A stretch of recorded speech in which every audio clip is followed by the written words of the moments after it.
Halo sahabat, dimanapun berada, jumpa lagi dengan saya Abdul Sidik. Apa kabar semua? Semoga sehat selalu dan dilancarkan rezekinya oleh Allah Subhanahu wa Ta'ala. Amin ya Robbal 'Alamin. Baik teman-teman, di belakang saya sudah ada pohon bambu, dan ini saya berada di pinggir jalan teman-teman ya, karena saya habis pulang dari tempat nenek saya di Desa Hakim Makmur, Kecamatan Sungai Pinang atau Desa Kahelaan teman-teman ya. Dan inilah pohon bambu yang saya maksud teman-teman ya. Pohon bambu ini sangat banyak sekali manfaatnya. Yang pertama ini yang sebesar ini, ini bisa buat seruling satu, dan yang kedua ini bisa untuk kerajinan seperti bangku, pagar dan lain-lain. Dan bambu ini ada bambu besar dan bambu kecil ya. Kalau ini bambu kecil. Kalau biasanya buat bangku itu kebanyakannya bambu yang besar teman-teman ya. Dan yang penting sekali di dunia pertanian yaitu ini, daun bambu yang berada di bawah. Kita lihat yaitu daun bambu yang di bawah ini teman-teman ya. Nah ini contoh daun bambu yang sudah busuk seperti ini teman-teman ya.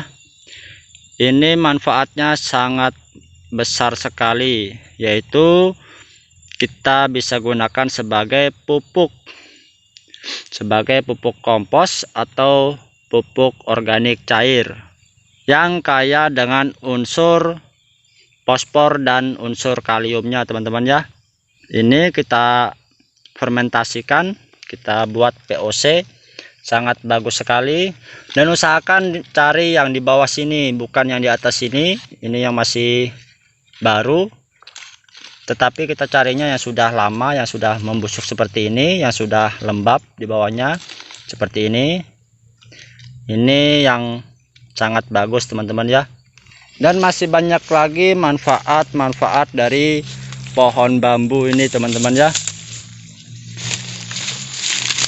Kita cari kalau ada, mana ya, tidak ada teman-teman ya.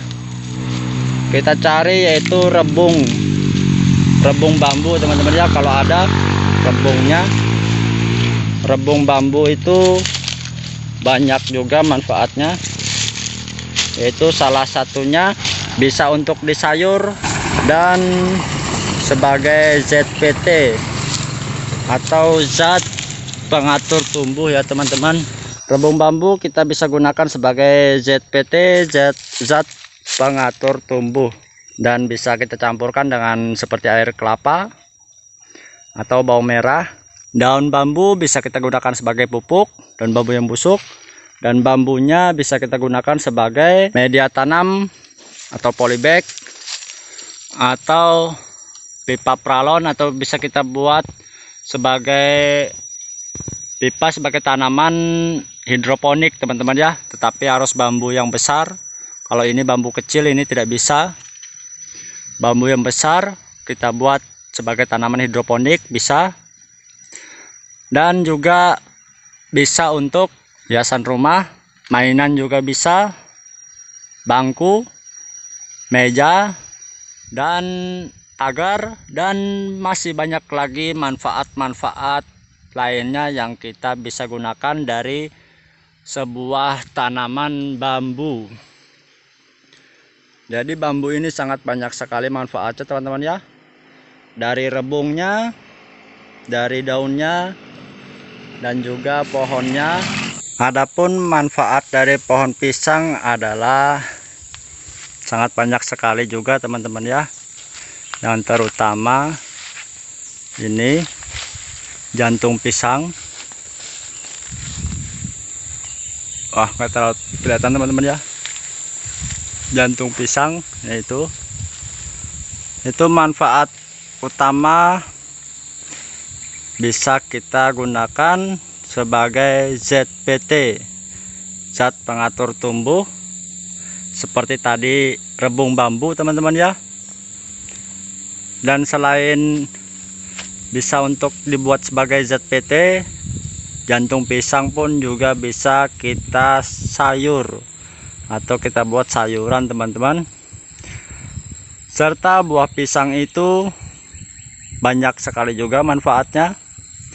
Buah pisang bisa kita makan, yang terutama makan langsung saat sudah matang, dan bisa kita buat kue atau gorengan pisang dan lain-lain, buat cemilan, buat makanan, buat keripik. Selain itu juga buah pisang atau kulit pisang atau buah pisang dan kulit pisang itu bisa kita gunakan juga sebagai pupuk teman-teman ya, yang kaya dengan unsur kalium. Boleh pisang busuk, pisang bagus, itu bisa kita gunakan sebagai pupuk POC yang kaya dengan unsur kalium. Lalu kita ke pohon pisang. Pohon pisang ini juga kaya dengan unsur fosfor dan kaliumnya teman-teman ya. Ini baik untuk tanaman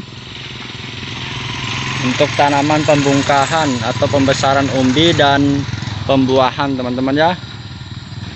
Dan selain pohonnya ini adalah ini teman-teman, atau yang disebut bonggol pisang ya. Bonggol pisang ini baik untuk pupuk juga dan bisa juga sebagai ZPT. Kalau untuk pupuk ini kaya dengan unsur fosfor dan juga kaliumnya teman-teman ya. Ini sama dengan daun bambu, batang pisang, buah pisang, kulit pisang, itu cocok untuk kita buat sebagai pupuk organik cair untuk pembesaran umbi seperti umbi kencur, umbi jahe, dan pembuahan. Ini pupuk organik sekaligus ZPT teman-teman ya, karena ZPT-nya kita gunakan dari bonggol pisang ini, serta air yang ada di dalam pohon pisang ini seperti video saya sebelumnya. Ini juga termasuk sebagai ZPT teman-teman ya. Air dari pohon pisang bisa digunakan sebagai ZPT, zat pengatur tumbuh. Dan daun pisang ini juga bisa kita gunakan sebagai pupuk seperti ini. Ini adalah kompos, pupuk kompos alami tanpa fermentasi teman-teman ya. Kita tumpuk seperti ini bisa jadi kompos langsung ini. Dan ini bonggol pisang ini tanpa fermentasi pun udah bisa jadi pupuk teman-teman ya. Apalagi kalau ditimbun dan terus ditimbun dengan daun-daun seperti ini nanti akan membusuk. Bonggol pisang ini udah mulai membusuk. Nah, dan kalau di tanah ini udah membusuk dan udah busuk, itu nanti lama kelamaan maka yang tumbuh dan hidup adalah cacing teman-teman ya. Kalau cacing hidup, maka tanaman pun akan menjadi subur.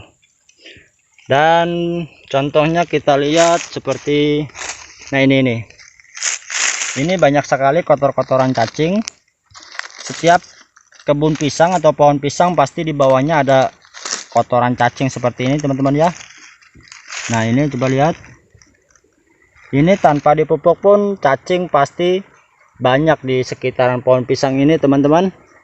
Karena apa? Karena dari bonggol pisang ini sudah kaya dengan unsur fosfor dan kaliumnya, serta untuk ZPT-nya teman-teman ya. Apalagi kalau kita fermentasikan, maka akan menjadi lebih baik dan lebih berkualitas lagi. Baik teman-teman, jadi itulah sedikit penjelasan dari saya, penjelasan tentang manfaat dari tanaman bambu dan juga pohon pisang. Terima kasih sudah menonton video ini. Semoga video ini bermanfaat dan dapat menginspirasi teman-teman untuk petani-petani. Dengan kita membuat pupuk sendiri, maka akan mengirit biaya pembelian atau pengeluaran pembelian pupuk kimia dan dapat menyuburkan tanaman kita. Lahan subur, petani makmur. Dadah, sampai jumpa di video saya selanjutnya.